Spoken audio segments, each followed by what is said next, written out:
સુરતના વરાછાના સમલૈંગિક યુવાન સાથે ચેટ એપના માધ્યમથી મિત્રતા કેળવવામાં આવી હતી। ત્યારબાદ અમરોલી ખાતે સંબંધ બાંધવામાં બોલાવ્યો હતો।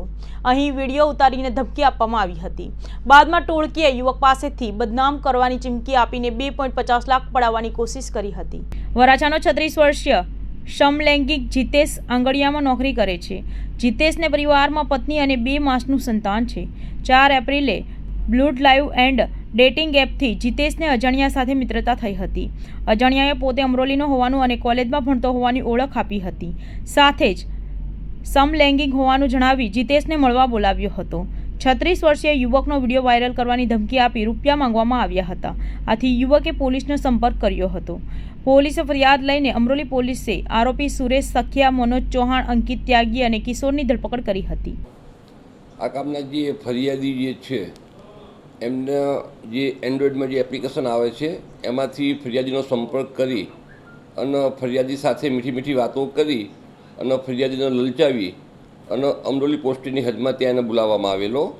અને આ જે ફરિયાદી જે છે જેવો એ રૂમમાં ગયેલો એવો તરત જ એક વ્યક્તિ દરવાજો બંધ કરી દીધેલો અને ત્યાં અંદર બીજો વ્યક્તિ હાજર હતો એમ।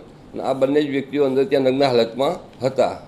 અને એ દરમિયાનમાં બહારથી બીજા 3 જેટલા અજાણ્યા ઇસમો આવી જાય છે અને આ ફરિયાદીને ધમકી આપે છે એમ કે આ બધા તારા જે બીભત્સ ફોટા કે જે કંઈ અમે પાડ્યા છે એ અમે બધે વાયરલ કરી કાઢીશું।